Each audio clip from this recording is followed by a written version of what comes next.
something is happening in the heavens. There's a shifting, there's a shattering, there's something is going on. It looked like almost like a dimensional shift that was taking place. It's like watching a Star Wars movie and warp speed. Everything just went, just into a streak and then to a flash of light and boom.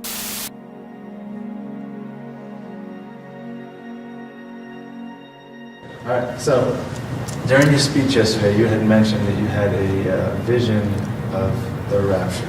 Yeah. Would you expand on that? Yeah, and I said in that message I was delivering, I was a little uncomfortable sharing that because I had never shared it publicly before, and as amazing as the whole story is, and I think even your audience would agree, by the time I'm finished, they're going to go, oh my gosh, that's unbelievable. And it would be unbelievable, except that, as you heard it is so witnessed and verified by people who were there when these things happened to me, and people were telling me things.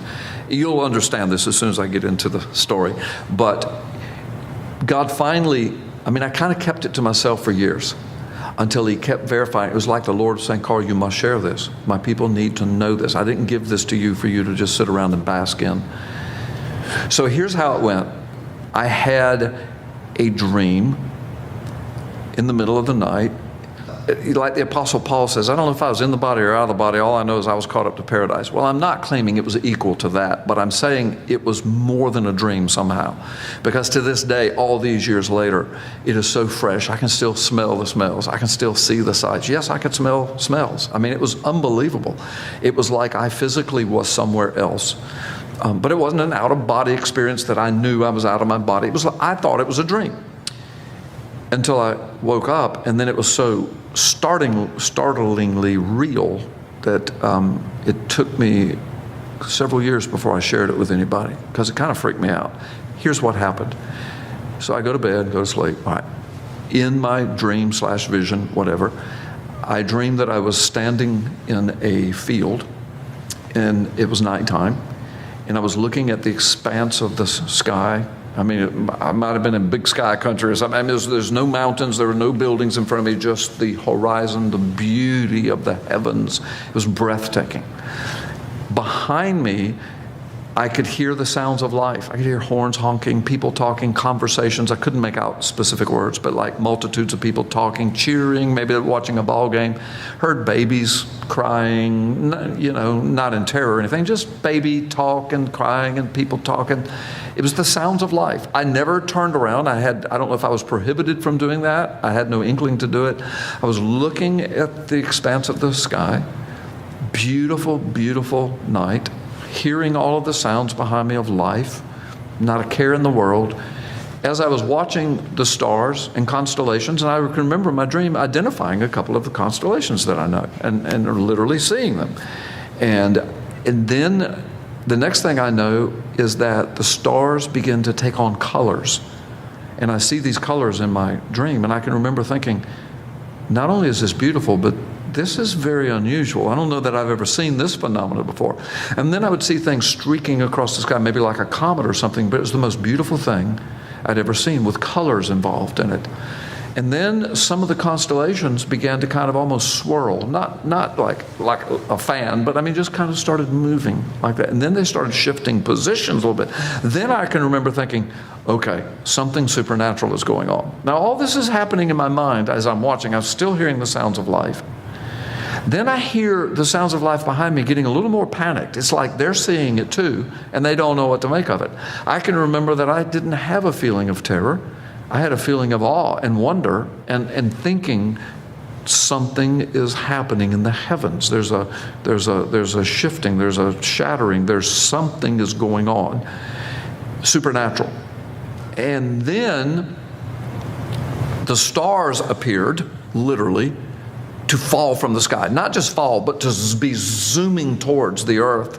At the same time that it looked like, well, now I know the scriptures that talk about the heavens being rolled up like a scroll. It looked like almost like a dimensional shift that was taking place. And then the streaking coming down, and then the sounds of life behind me. Holy terror. people were shrieking, screaming. You could hear people, oh my God, and they, and then sirens were going off and warning sounds, and it was like something cataclysmic was happening. I'm still watching it. It was happening so quickly, and I remember thinking, well, I don't have any fear in me. The next thing I know, there is a presence beside me. I'm not allowed to look, or I didn't look, but I was aware that I was in the midst, the arms of a presence, or in the midst of a presence, a personal presence. And the next thing I know, I'm just being lifted up. And I'm not talking about some kind of cheesy movie of the rapture or anything. It was real. It was smooth. It was peaceful. I look over to my left, and now the whole time I hadn't looked left or right, but now I look to my left, my wife is right there. And she's such a woman of God. And she knew the Lord long before I did. And she's looking at me, she's smiling.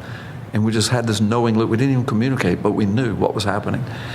And we get whisked up, and the next thing I know, it's like watching a Star Wars movie and warp speed. Everything just went, just into a streak and then to a flash of light, and boom, it's like we bursted through another dimension, if you will, a barrier of some sort.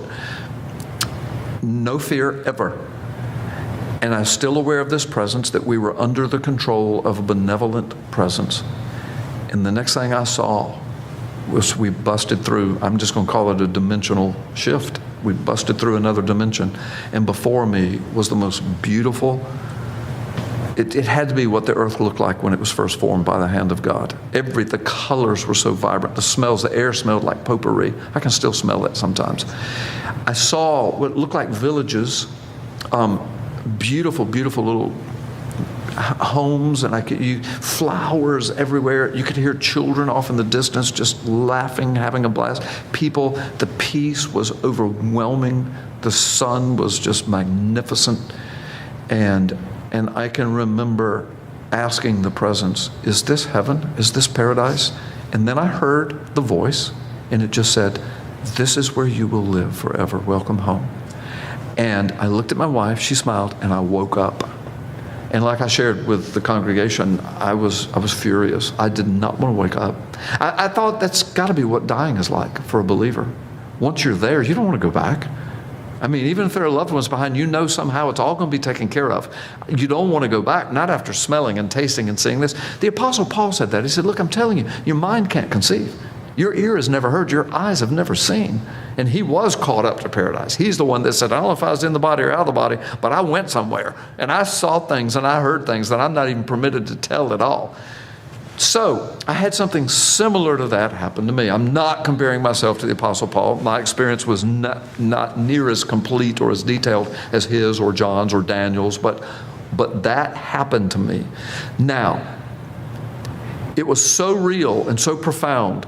It was unlike anything. I thought to myself, before I share this with anybody, if I ever do, I'm going to give it some days and some weeks to see if it kind of goes away. You know how you can have a vivid dream and you think, well, I'll never forget that. And then 3 months later, you don't remember anything. It's gone. Okay. So I just thought, let me just see if that happens. Well, the weeks went by and all I could do was think about it. Not all I could do, but often I would think about this and just kind of like go into ecstasy, just close my eyes. Oh, please let me go back, please. So I caught myself going to sleep at night, saying, Lord, could you take me back there? Just take me back there. But it never happened. I never had anything like that before then. I've never had anything like that since then. So here's what I shared with the congregation. Because now your viewers are listening and say, well, that's pretty cool, but you could just have bad pizza that night, or you could be lying. You could be making this up. So I know that. This is why I didn't share it. But here's what happened.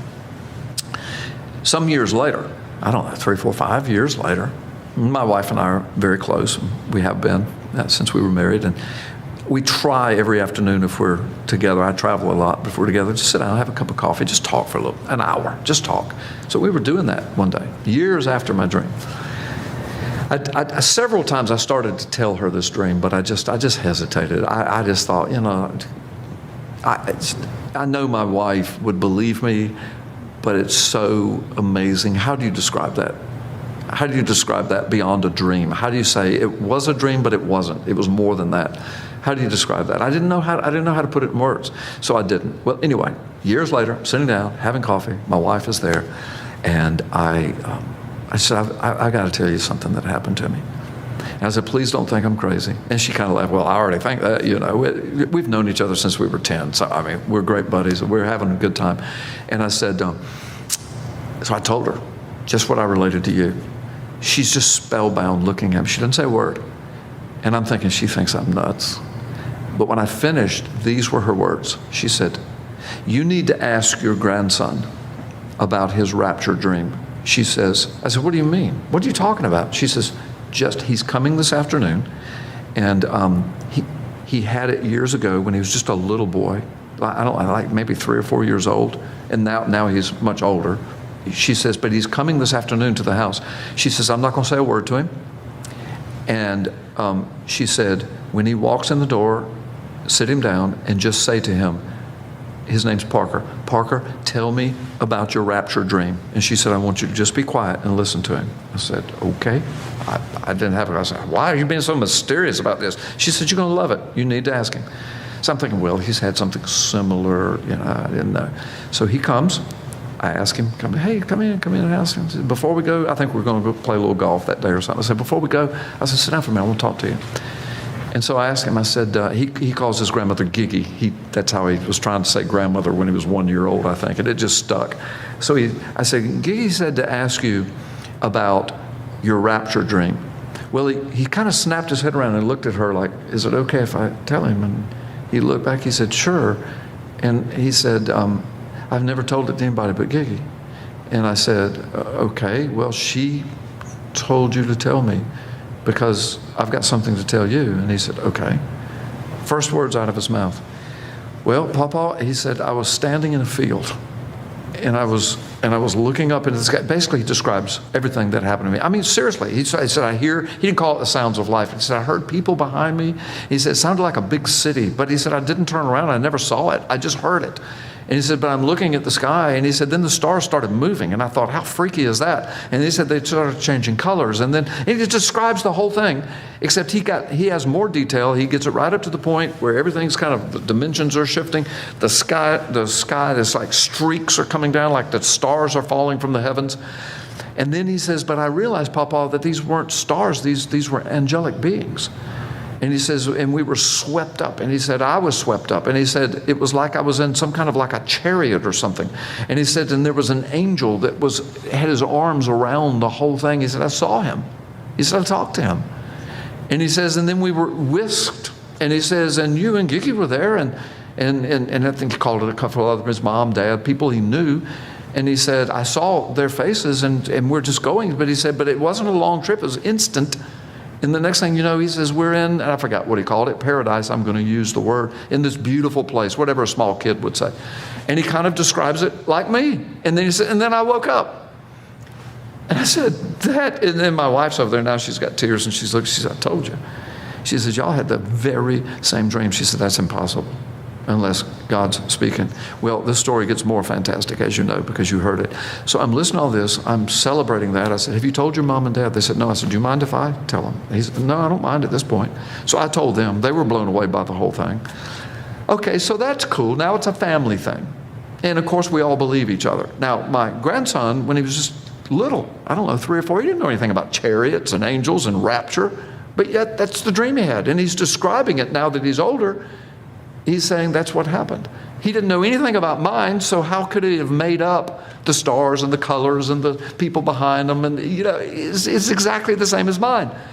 So, but now it's in the family, and we're kind of glorying in it, celebrating in it, enjoying the peace of it, and we're all thinking, what does this mean? And we all kind of came to the same conclusion that God's revealing stuff, because you can get on the internet, read about Jesus visions, that Jews are having Jesus visions, Muslims are having rapture dreams. Some people are seeing hell, some people are seeing heaven. They die, they come back. It's all over the place.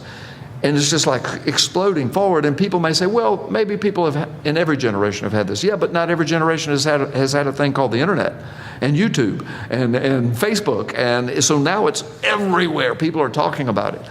So I told my family, I said, I don't know. I said, I'm a preacher of the word. We're a minister's family. We all have ministries.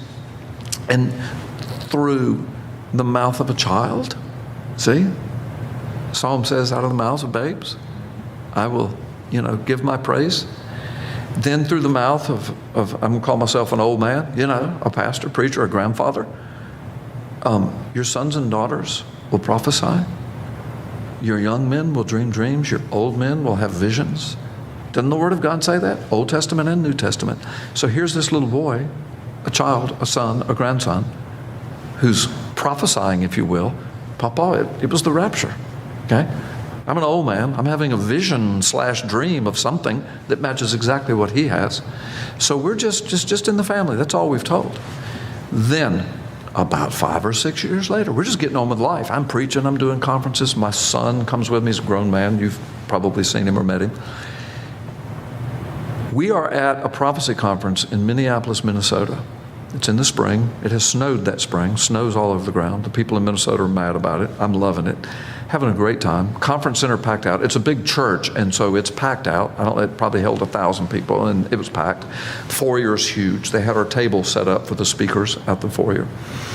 So I had just finished preaching, and I'm out in the foyer, and because I had just finished, people flocked around my table. Not that I'm such a great speaker, it's just I had just finished. So I come out, I go to my table, had written a couple books, and there they are. Boom, they're just piled in. My son's standing over to my left.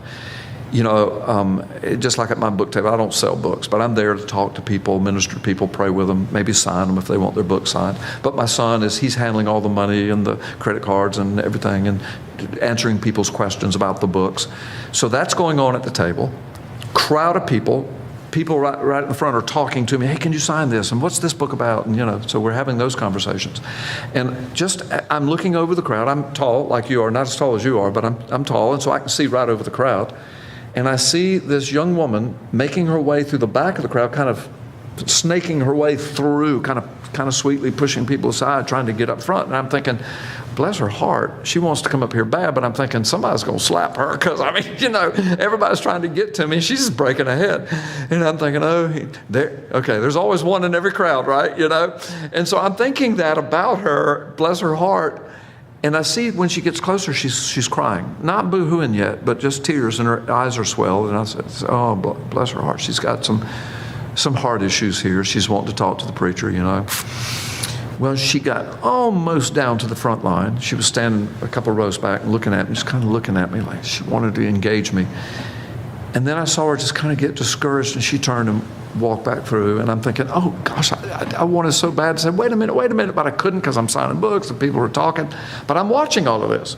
And she goes out. I watch her go out the foyer to the big front doors of the church, and she goes out. And I said, well, I'll never see her again. I said, Lord, I don't have a clue what that was about. And Brandon said something about, did you see that girl that left? I said, yeah, I saw it. I don't know what that was about. And he said, yeah, I don't either. So we're going on. Well, anyway, after a while, the crowd's thinning a little bit. But about 15 minutes later, I'm just still looking over the crowd, talking to people. The door's open. I'm seeing people come and go. I see her again. And she comes in, and she starts kind of making her way through the crowd again, but it's much less now, so it's a lot easier. And I'm thinking, all right, now this time, I'm going to talk to her, because obviously something's on her mind. She finally gets up. She comes and stands on the side of the table, and I'm signing my last book here. And she's, Pastor, can I talk to you? And she's still got swollen eyes and tears. She's wiping tears off her cheek. I said, yes, ma'am. I said, what's your name? She said, my name's Veronica. And I said, well, what's on your heart? I took her hand and said, what's on your heart? I said, something's bothering you. And Brandon's still kind of, you know, he's putting the money in. He's stacking the books up, but he's keeping his eye on old Pops over here, you know. She says, while you were preaching, God spoke to me. And she says, God, I've never heard the voice of God before. And she says, I didn't hear it in my ears, but I heard it in here. And she said, he told me that I had to talk to you, that you had the answer for me, that you would know the answer to my question. Well, I had no clue where she was going, and so I wanted to be humble about it. Like, I don't know everything, but if God told you, maybe I will know. And she says, it's about a dream I had, and God told me that you could interpret it. Now, remember, this has been years since I had the dream and taught my sons. I'm not even thinking about that. I mean, it's been years, 5 or 6, 7 years. And all I'm hearing is, I need you to interpret a dream. Well, I know that that's done, and I know God can give people that gift, and I know it's in the Bible, but I've never advertised or considered myself to be an interpreter of dreams. I don't even know my own dreams, you know, most of the time. Now, the rapture dream is the one dream in my life I understand that. But I've had other things where I've had to just say, I ate something bad tonight. That's all I can think. I mean, it seems like it might be spiritual, but I just can't figure that out. So I just forget about it. Well, she says, I want you to interpret this dream. God told me you can interpret it. And I'm thinking, all right, either she didn't hear from God, or God's getting ready to give me a gift to interpret this girl's dream. So I'm ready. I said, well, just tell me and I'll tell you. I said, now I'm not going to try to pretend like I know something. If I don't have a clue, I will tell you. And I hope it doesn't hurt your feelings. But I said, I don't jerk people's chains on that. If I don't know what it is, she says, okay. She said, I was standing in a field. When she said those words, I didn't know where she was going to go. But my son grabbed my jacket. He just kind of like, Dad, listen to this now. She says, and I was looking up in the sky, and I was looking at the stars. And when she said that, I mean, I'm about to break down. And I'm looking at her, and and then she starts describing the whole scenario. I hear the people behind me. I hear children. She said, I wasn't allowed to look. And she said, then the stars started moving. Now, my son Brandon, who's the father of my grandson, who knows all of that, he just says, he grabs my arm again. He says, oh my gosh, Dad. And Veronica stops and says, do you know what this is about? And Brandon said something like, he's had the same dream. And she goes, what? And I said, yes. Finish what you're saying.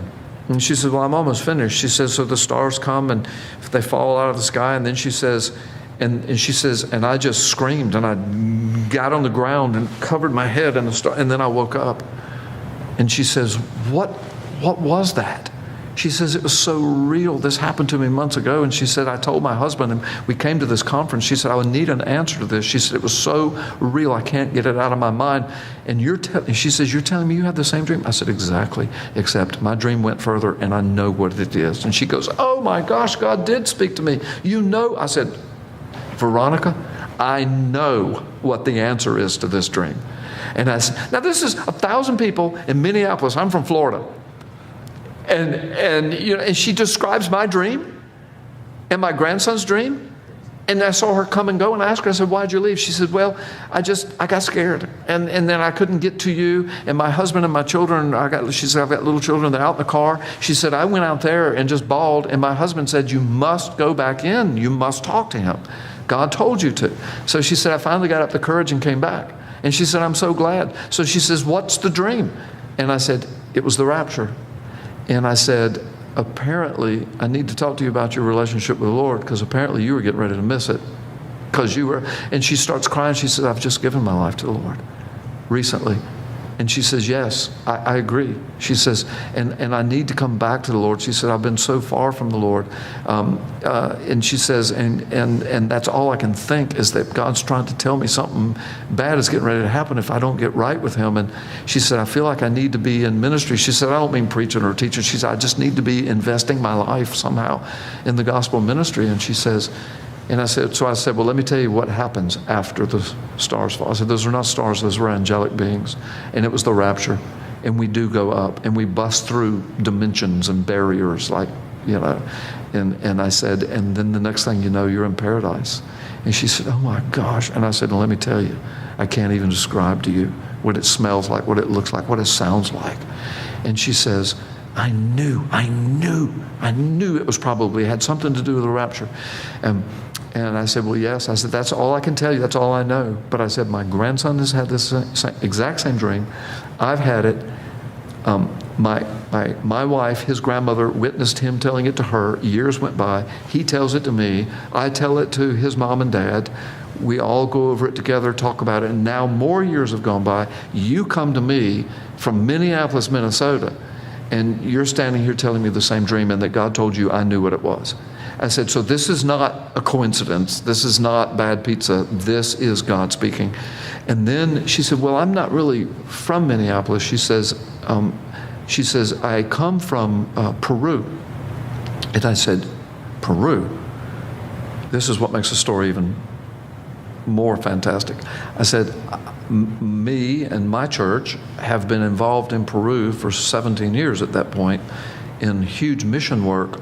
And we've got a school for children that can't go to school, and we finance the whole thing. We go down there, we do crusades, we take clothing, and back then they really needed it. We're in a very poor area. Take clothing and medicine. We take medical missionaries. And so we're very attached to the people. I said, I've watched little 3- and 4-year-olds grow up into young men and women, and they graduate from our school. Some of them get scholarships to college, and families are saved. We get them in a church there. And I said, so I'm very attached to Peru. This is amazing, Veronica. I said, where are you from? She says, well, it's a place you probably never heard of. It's Comas, Lima, Peru.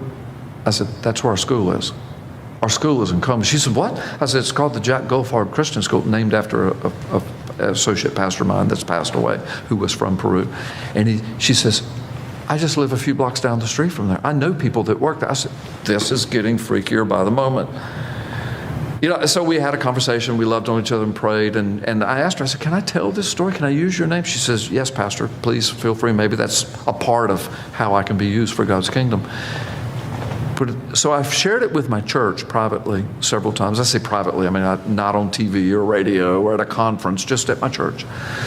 And every time I do, they're blown away by it. And then I have people come up to me just privately and say, I didn't have a dream like that, but I had a rapture dream too, and I can't get it out of my mind. So even at this conference, I've had probably 20 people, and there's hundreds of people here, but I had about 20 people come to my table over the past couple of days saying, I didn't have that dream, but I had something very similar where I was caught up. And thank you for sharing that, because now I know I'm not going crazy. See, there's no telling what God's speaking to people, his people, but people don't know how to share it with an unbelieving world. So that's my story, and I'm sticking to it. No, that's my story. It's witnessed. That's once Veronica told me that, then I knew. It was like the Lord was trying to get me to share it before, I think. But when Veronica came, in Minneapolis, Minnesota, totally unconnected to me, my son is standing right there witnessing it. Then she tells me she's from Comas. Then I knew. I mean, God is just saying, would you please share what I gave you? So here at the conference, first time I've shared it. I know some people watching this will still not believe it, and I mean, I can't help it. I can't care about that, whether they believe it or not. I know what happened. I know what my grandson told me. I know what Veronica told me. Every one of those were witnessed by people. So what does this mean? I don't set dates. I don't think that dream necessarily meant it was going to happen in my lifetime necessarily. Feels like it did, but I could be proven wrong on that. I think God's just getting his church ready. I think I'm a preacher, so I'm somebody that would share it, and now I have. Now it's going to be on YouTube. It's going to go to the world. So I think all over the world, God is just getting his people ready to understand that the time is getting short. Get right with Jesus Christ. If you are not right with the Lord, get right with him. People might be watching, say, how did I get right with him? Very quickly, Romans 10:9. If you would confess with your mouth that Jesus Christ is Lord and believe in your heart that God raised him from the dead, you shall be saved. Romans 10:13, and whosoever calls upon the name of the Lord like this shall be saved. Today can be the day of your salvation. Confess with your mouth, Jesus Christ is Lord. I repent of my sin. You were raised from the dead. You died on Calvary's cross for me. Please save me. And all who call upon the name of the Lord shall be saved. God bless you. Thanks for listening. Thank you, Keith, for asking. This is Pastor Carl Gallups, and that is my story. It really happened.